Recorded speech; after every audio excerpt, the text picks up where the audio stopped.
Slashing Buckaroos, how the heck are you? I'm going to be Tom the Whiskey Whisperer for the purposes of this video. Decided to try something a little bit different here. I got this Grangestone set for my birthday. Been working steadily on it. I'm getting close to the end of it's a Highland Scotch single malt whiskey. This is the bourbon cask finish. It's an 80 proof whiskey. And here I have it on the rocks. I hope no Scotch lovers get offended with me, but here I've got it on the rocks with a slice of lemon and just a couple dashes of some lemon bitters. Wanted to kind of give it a summer feel. Didn't want it to go full cocktail, mind you. But I kind of wanted to brighten it up a little bit. So I went with a slice of lemon, a slice of fresh lemon, and then some lemon bitters to really add some aromatics to it.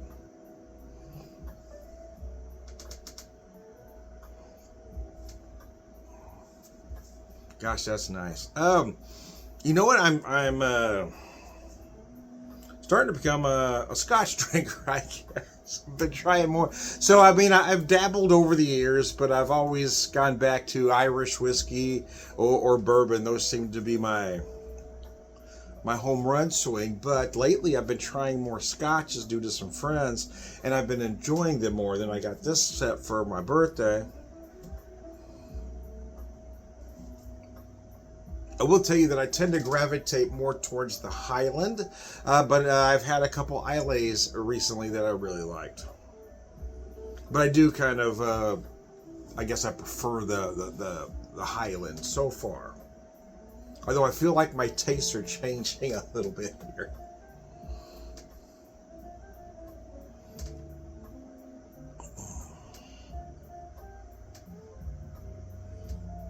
I hadn't done this with this particular Scotch before, so I kind of wanted to try something again, try to go more for a summer feel by just getting it a little cold, adding the lemon slice, and again, just a little bit of those lemon bitters, and that's all. Didn't want to add any sweetener to it.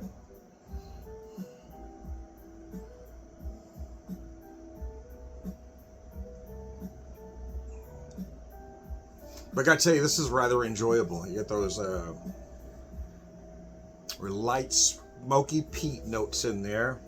Maybe that's why I've gravitated more towards the Highlands. They're not quite as deep and smoky as others, but I'm starting to really enjoy the smokier just a tad more than I used to.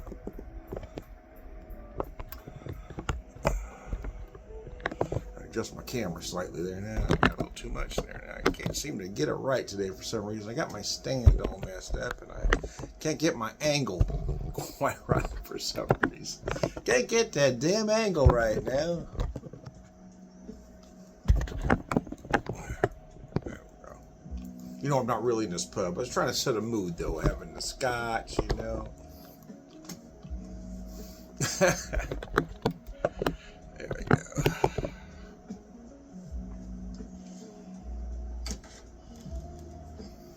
This is nice. Again, it's nice, refreshing. It makes it feel light. Having that fresh lemon wheel in there and then adding those lemon bitters just brightens up the aromatics a tad.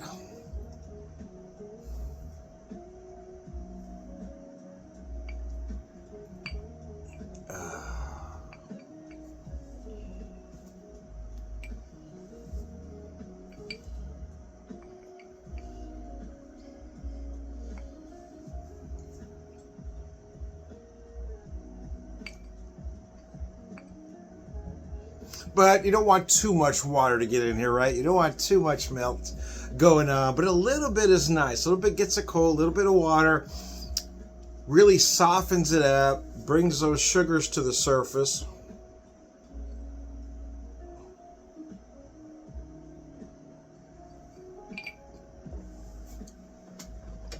There you go. Anyway, I digress. I am Tom the Whiskey Whisperer, Whiskey Evangelist, prolific whiskey drinker, purveyor of wisdom, all around good guy. Salute you.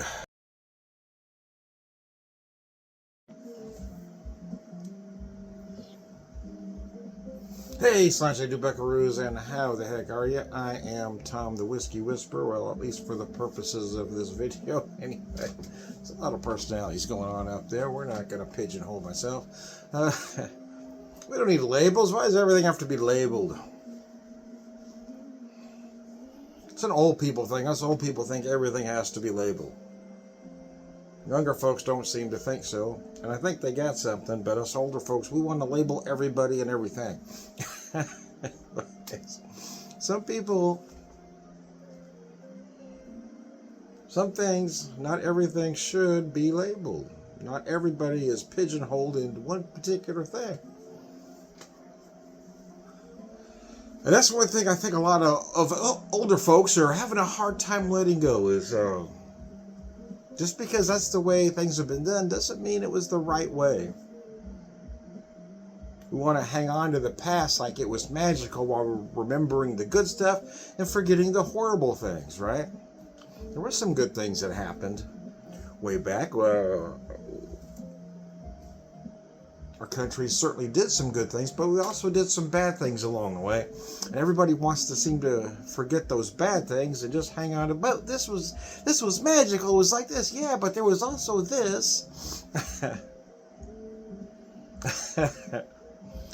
Families were closer and everybody went to church. Yeah, but then there was segregation, separate drinking fountains. I mean, you can't remember just little bits and pieces and say, oh, it was wonderful back then. No, it wasn't.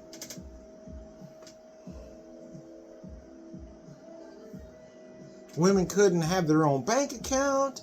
I mean, it wasn't all rosy, folks. Folks only want to remember certain things that benefit them without remembering the whole picture. Oh, mercy. Anyways, just get back to focus, will you, Tom? Grangestone, this is a Highland single malt Scotch whiskey. Bourbon cask, double maturation. First stage, matured in specially selected white oak cask. Second stage, finished on bourbon oak cask. It has some nice color, as you can see.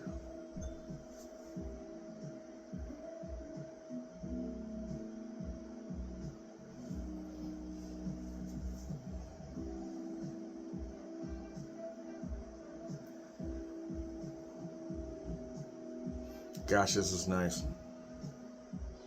Now, I will say, and I'm not a Scotch expert by any stretch of the imagination, but even with my limited knowledge, this one is a very mellow Highland.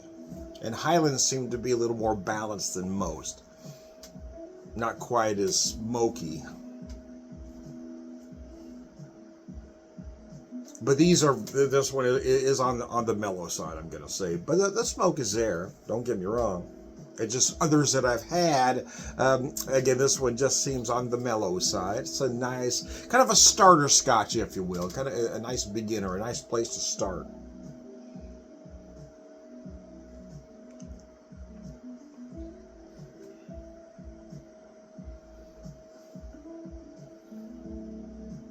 And I've had a handful of dalliances with Scotch over the years. There's some I've really liked and some I haven't, but I haven't liked any enough, in all honesty, to become a full-on Scotch drinker. I've always preferred Irish whiskey, specifically single malt Irish, and bourbon, and more specifically small batch, small distillery bourbon.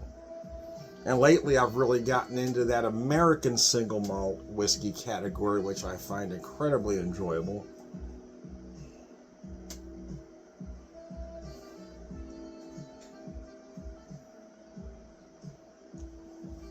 And the big difference in that American single malt category, in my opinion, anyways, is it's not bound by tradition, right? So it does things, it is that 100% malted barley, but the aging process is different than Scotch and Irish single malts. They're able to go a little farther than the others have gone, and which in my opinion makes a much bolder whiskey, which is why I really enjoy the American single malts.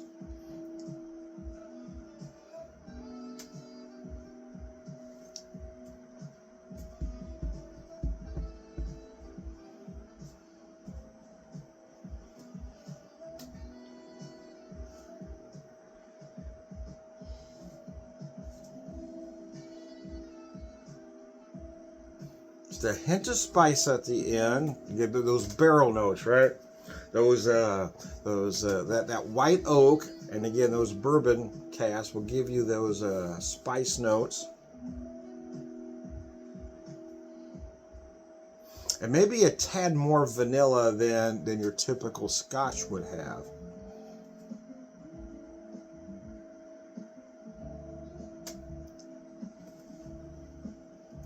Again, I feel like this is a good beginner Scotch set. The products are done well. This one came with 3 bottles, a bourbon cask, a sherry cask, bourbon cask finish, sherry cask finish, and a rum cask. And again, I feel like all are solid representations of the style.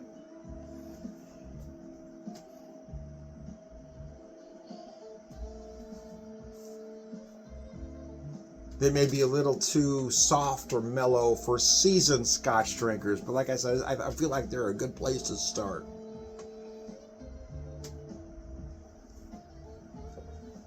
It's a good, enjoyable, moderately priced set, let's just say.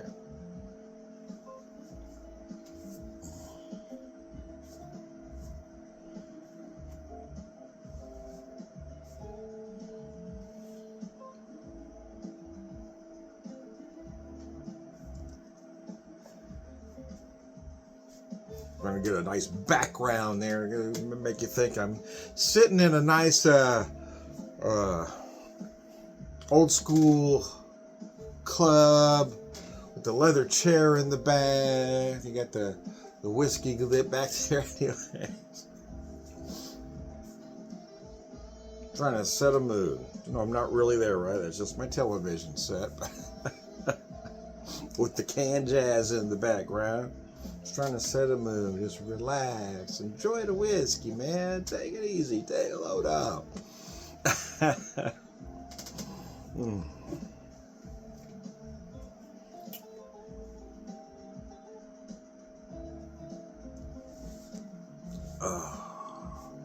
Cheese whiz and bacon, that is nice. A little bit of sweetness up front. Like I said, maybe a tad more vanilla than your typical Scotch, because I'm feeling a lot of vanilla here.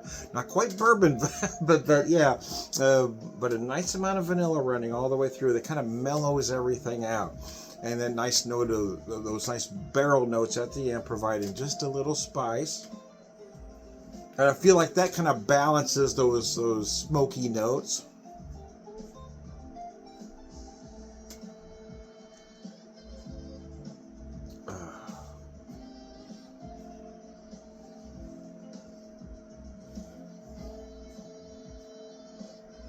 I like jazz and whiskey together. It's just nice mellow. I like to go to jazz clubs, but I love when I go to a cocktail lounge and I got some soft jazz in the background. I like it better when they got classic jazz in the background, right? It's usually something more modern, but when on the rare occasion I'm able to go someplace and they've got some Coltrane or some Tina Brooks or Dave Brubeck playing in the back there, or some Lee Morgan, oh man, I won't be here for a minute.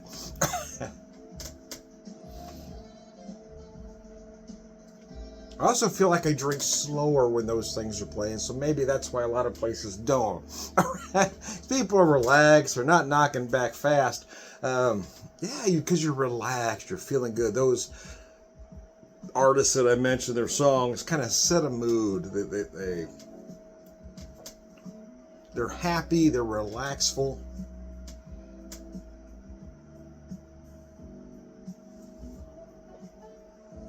Some Maynard Ferguson maybe as well, Miles Davis if you prefer.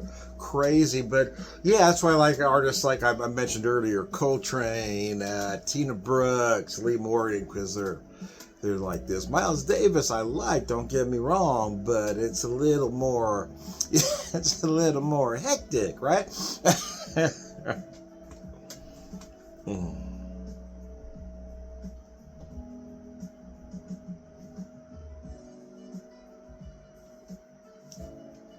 Or you can really set a groove with some Michael Franks, or even some old 70s Manhattan Transfer if you want some vocal jazz. Manhattan Transfer. You know, it's funny. I first heard them. I was a kid. They were on Saturday Night Live. I was probably about 12 years old at the time, and I hated it. But about a decade later, I remember catching a rerun of the show and think, oh, and I was only 22 at the time, so I wasn't very old, but I was just mature enough to get it then. I didn't get it at 12, but I got it at 22. So now I get what they were doing. But I feel like that's happened with me with a lot of music. Spyro Gyra, for instance, that's another one. If I go into a jazz bar or cocktail lounge and I hear some Spyro Gyra in the background, so, oh, I'm in the right place, baby. But I first fell in love with Spyro Gyra when I was about, gosh, maybe 15. They happened to be on I don't know if any of you listening to me are old enough to remember On TV. Predates cable. Anyways, it was a satellite kind of TV thing. Anyways, there were these channels, and they had these obscure concerts from colleges, and they'd have different bands on there. One week they actually even had AC/DC on there. But I would try to tune in to watch all of them, even if there were bands I might not be into. And Spyro Gyra was on one night, and I just decided I was just going to listen no matter what. And by the end of that hour, I was all in. Being a kid, being a long-haired rock and roller at the time, and only liking the heavy music of the time, there was something about that. There was something about Spyro Gyra. This was probably about 1980, but I think the concert was recorded a little bit earlier. It might have been 78, 79,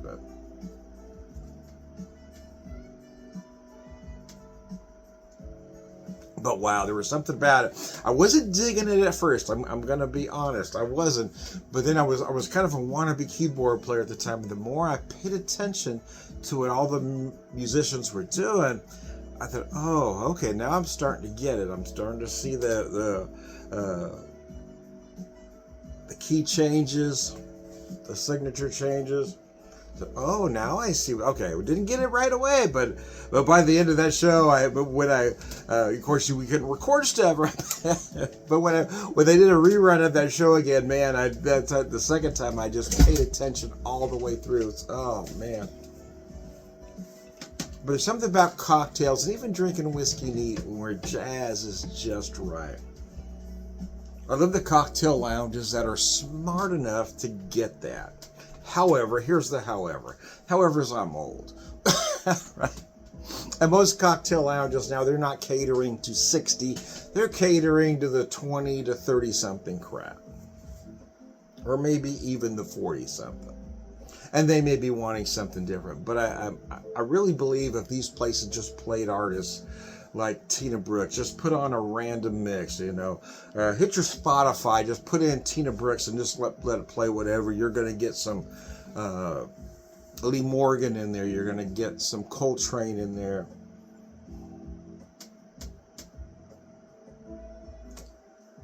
Maynard Ferguson will probably show up at some point. I mean, just play that mix. I'm telling you, it just puts people in a certain mood. You're relaxed, you're happy. I think you're more likely to spend money, because I am. When I'm there and I'm in that atmosphere, oh man, I'm all in. I'm going to have my couple, 3 drinks, maybe even 4, but I want to tip real well because I'm real happy.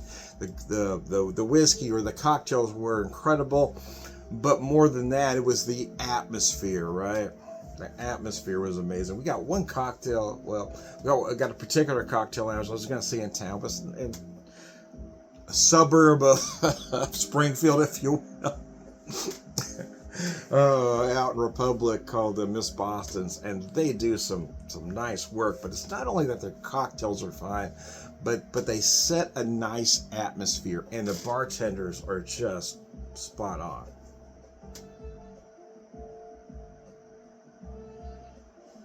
I've taken a cocktail class out there that was just a lot of fun, and the gentleman that was running the class, I mean, it was just amazing. They just show you things that you might not have thought of, especially, again, those of us of a certain generation. So anyways, as I wrap this up, I didn't want to drink this whiskey neat fast, but I just realized I've been talking for a very long time. So anyways, I am Tom the Whiskey Whisperer, Whiskey Evangelist, prolific whiskey drinker, purveyor of wisdom, and